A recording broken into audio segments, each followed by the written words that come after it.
ఏం చెప్పమంటావు అమర్? చేసిన మంచి చెప్పకూడదని అంటారు. కుడి చేత్తో చేసిన సాయం ఈ ఎడమ చేతికి కూడా తెలియకూడదని అంటారు. కానీ మీరేమో చెప్పమని బలవంతం చేస్తున్నారు. నువ్వు సహాయం చేశావు మనోహరి. ఎవరికి? సూరత్లో ఉన్న ఒక ఆర్ఫన్ హోమ్కి. వాళ్ళకి మీరేం సాయం చేశారు మనోహర్ గారు? ఆరో పేరుతో ప్రతి సంవత్సరం నేను ఏదో ఒక అనాథాశ్రమానికి విరాళాలు సేకరించి డబ్బు సాయం చేస్తూ ఉంటాను. అలా చేస్తే ఆరో ఆత్మ ఎక్కడున్నా సంతోషిస్తుందని నా ఆశ.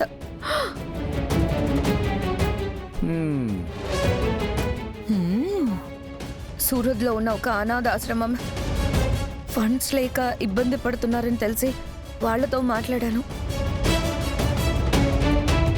ఫండ్ రైజ్ చేసి ఆ డబ్బు వాళ్ళకి పంపించాను. ఈరోజు నేను మాట్లాడింది వాళ్ళతోనే. డబ్బు అందగానే వాళ్ళు నాకు ఫోన్ చేసి థ్యాంక్స్ చెప్పారు.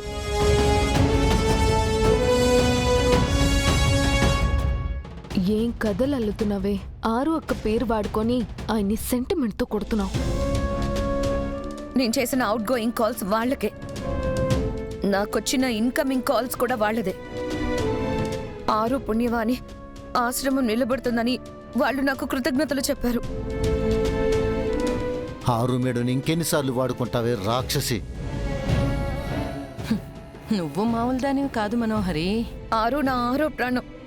మేము అనాథల్లా పెరిగాం కాబట్టి మా తోటి అనాథులకి ఆరు పేరుతో సాయం చేస్తున్నాను. అది తప్ప నేరమా? ఎవరో మాంత్రికుడికి చెప్పి ఆరు పిల్లల్ని చంపేంత నీచురాలాగా కనిపిస్తున్నానా నేను? ఆరు పిల్లలంటే నా పిల్లలు. వాళ్ళ కోసమే నేను ఇన్నాళ్ళు పెళ్లి చేసుకోకుండా ఉన్నాను. ఆరు ఈ లోకంలోంచి వెళ్ళిపోయినా నేను ఇంట్లో నుంచి వెళ్లకుండా ఎందుకున్నాను? ఆ పిల్లల్ని కనిపెట్టుకొని కంటికి రెప్పలా కాపాడుకుంటున్నాను.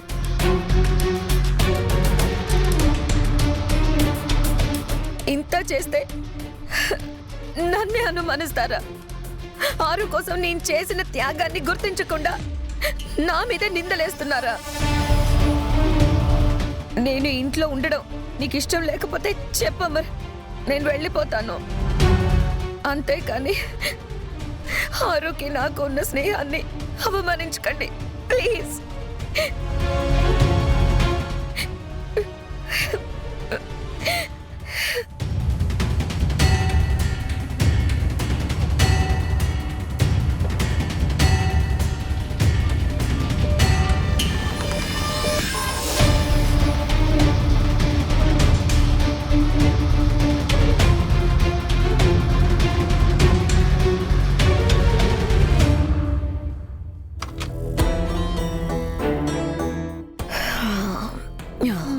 నువ్వు మంచి నటివని తెలుసు, కానీ మహానటివని ఇప్పుడే తెలిసింది.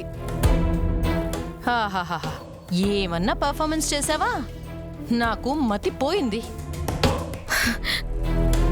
నేను చెప్పింది అమర్ నమ్మేసుంటాడంటావా? ఒక్క అమర్ సారేంటి, బాగి రాతోడు ఆ కొత్త ఆఫీసర్ కూడా నమ్మేసుంటారు. ఎప్పుడు నీ పక్కనే ఉండే నాకే డౌట్ వచ్చింది. ఆరు మేడంని చంపింది నువ్వేనా, ఆ పిల్ల మీద హత్య ప్రయత్నం చేసింది నువ్వేనా అని. అమర్ నమ్మాడా లేదా అది చెప్పు. నాకు అమర్ నమ్మకమే ముఖ్యం. అన్నిసార్లు నువ్వు ఆరు మేడం పేరెత్తి చెప్పాక అమర్ సార్ నమ్మకుండా ఉంటారా? ఫిదా అయిపోయారు మనోహరి. నన్ను కాపాడుకోవడానికి ఆరునే నా రక్షణ కవచం. అందుకే దాని పేరు వాడాను. కానీ ఆ పార్దు సామాన్యుడు కాదు. 10 నిమిషాల్లో సీసీటీవీ ఫుటేజ్ నా కాల్ రికార్డు సంపాదించాడు. వెంటనే ప్రచండ గాడిని పారిపోమని చెప్పాలి.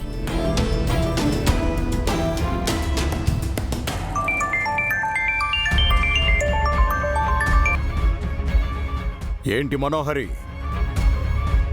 నన్ను ఫోన్ చేయొద్దని చెప్పి నువ్వే ఫోన్ చేస్తున్నావు? నువ్వు కార్ బ్రేక్ తీసేయడం సీసీటీవీ ఫుటేజ్లో రికార్డ్ అయింది. అమరు, బాగి, రాథోడ్, పార్తు నిన్ను చూశారు. వాళ్ళ కంట పడకుండా వెంటనే ఎటైనా దూరంగా పారిపో. నేనెందుకు పారిపోవాలి? నువ్వు దొరికితే నేను దొరికిపోతాను కాబట్టి. అది నీ సమస్య మనోహరి. నాకు నీకు ఎటువంటి సంబంధం లేదన్నావుగా, అలాగే ఉండు. ఏంట్రా వాగుతున్నావు? వచ్చానంటే చంపేస్తాను. ఏంటి బెదిరిస్తున్నావు? నన్ను చంపడం నీ తరం కాదు. మనోహరి చాలా టెన్షన్లో ఉంది ప్రచండ. అర్థం చేసుకో. కొన్నాళ్ల పాటు ఎవ్వరికి కనిపించకుండా, ముఖ్యంగా అమర్ సార్కి బాగీకి కనిపించకుండా ఎక్కడన్నా దాక్కో ప్రచండ. అది నీకు మాకు మంచిది. ఇలా మంచిగా చెప్తే అర్థం చేసుకుంటా చంబా, అంతేకాని బెదిరిస్తే ఒప్పుకోను. మనోహరి గొంతే అంతా. ఇంతకీ నువ్వు అండర్ గ్రౌండ్కి వెళ్తున్నావా లేదా? ఆ పనిలోనే ఉన్నాను. ఉద్యమ శక్తులు తీసుకోవడానికి ఇప్పుడు నాకున్న శక్తులు సరిపోవనిపిస్తోంది. అందుకే కొన్నాళ్ల పాటు మన వాళ్ల దగ్గరకెళ్ళి మరిన్ని మంత్రశక్తులు సాధించుకొని మళ్లీ తిరిగొస్తాను. బుజ్జమ్మను చంపి శక్తులను తీసుకెళ్తాను. మంచిది, ఆ పనిలో ఉండు. అలాగే. ప్రచండ మంత్రగాళ్ల తాంత్రిక లోకానికి వెళ్తున్నాడు. ఆ ప్రదేశాన్ని కనిపెట్టడం మామూలు మనుషులకి సాధ్యం కాదు. నువ్వు రిలాక్స్ అవ్వచ్చు.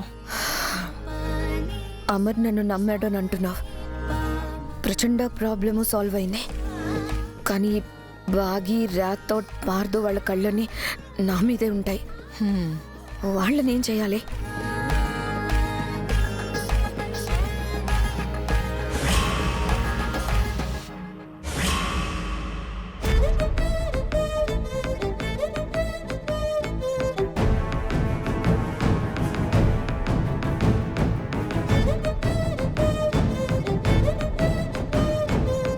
మనోహరి చెప్పింది నమ్ముతున్నారా సార్?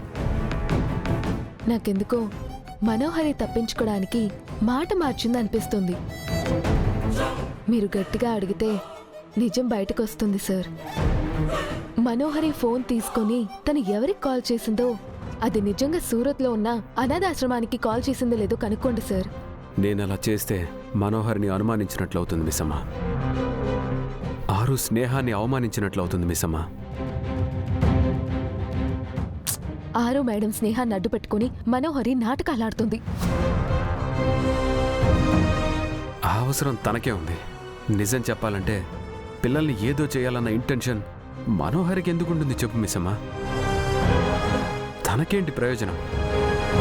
తన లక్ష్యం మీరే అండి. అందుకే అక్కని చంపింది. ఆ నిజం తెలుసుకున్న మిమ్మల్ని చంపాలనుకుంది. మీకు నన్ను దూరం చేసింది. ఇప్పుడు ఆ ప్రచండతో కలిసి పిల్లలను చంపాలనుకుంటుంది. కానీ నా దగ్గర వీటన్నిటికీ సాక్ష్యాలు లేవు. నా శత్రువెవరో నా కళ్ళ ముందే నా చుట్టూ తిరుగుతున్నట్టు అనిపిస్తోంది. వాళ్ళని నేను ఎందుకు చూడలేకపోతున్నాను? ఆరు అక్కపై మీకున్న ప్రేమే మనోహరిని కాపాడుతుందండి. మీ బలహీనత మనోహరికి బలమైంది. నువ్వు చెప్పినట్లు రణ్వీరే ఇదంతా చేస్తున్నాడేమో. వాడి వైఫే దీనంతటికీ కారణమేమో. ముందు తను ఎవరో కనిపెట్టాలి. తన దగ్గర నుంచి కేసు ప్రారంభించాలి.